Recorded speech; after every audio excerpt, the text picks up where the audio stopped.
speak. So I'm standing here in front of the Temple of Claudius in the town of Colonia Victricensis, or as we now know it as Colchester. Behind me you can see the Norman castle. It's built over the ruins of the Temple of Claudius. The foundations of the temple are still there and they're really worth a visit.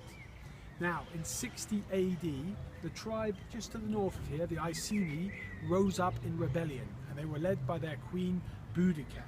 Now, Boudicca, her husband, King Prasutagus, had died, and he had left half his kingdom to the Romans. This was an arrangement he'd made with Emperor Claudius.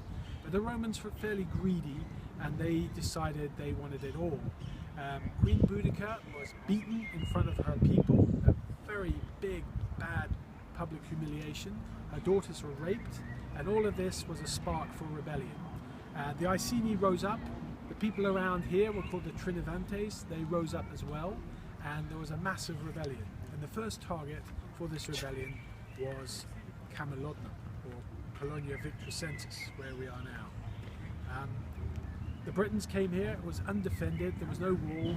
The Roman inhabitants of the town sought refuge in the Temple of Claudius because it was the one strong building that's made of stone, and it was capable of withstanding a siege.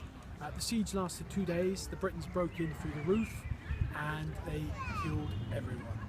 Now you can imagine the horror and terror that people must have felt waiting inside.